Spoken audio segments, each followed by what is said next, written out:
আজি পুৱাতে বহুতখিনি কাম কৰিলোঁ, সেইটো কাৰণে মোৰ গাটো ইমান ভাল নহয়। এফালে মোৰ মূৰে বিষাইছে নে পেটে বিষাইছে ধৰিব পৰা নাই। আৰু আজি মই 3 দিনৰ গা ধুইছোঁ, সেইটো কাৰণে হ'বলা বহুতখিনি মানে গাটো বেয়া। আৰু যিহেতু ৰাতিপুৱাতে বহুতখিনি কাম থাকে, দেখিছে ন, তুলিত একদম ৰ'দত উলিয়াই দিছোঁ। তুলিকেইখনো বহুত গপচ আছে, বাহিৰত ধুনীয়াকৈ ৰ'দত উলিয়াই দিছোঁ। আৰু বাকী কাপোৰ কানি ধোৱা কৰাটো জানেই আপোনালোকে।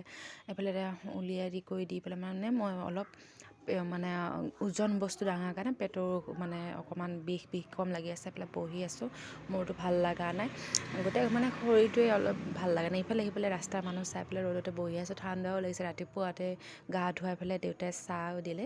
মোৰ যিহেতু ঘৰৰ কামখিনি হৈছেই, সেয়া 3 দিনৰ গা ধুই জানেই, মতা মানুহে যিহেতু ভাত বনায়, ঘৰ দুৱাৰ কিমানৰ কাম থাকে। এইফালে মেইনছৰ সময়খিনিত আৰু এনেকুৱা ইমান এটা অসুবিধা, পিছত যায় মোৰ গাটো ইমানেই বেয়া লাগিলে যেন, আৰু মই কি কৰোঁ কি নকৰোঁ লাগিলে।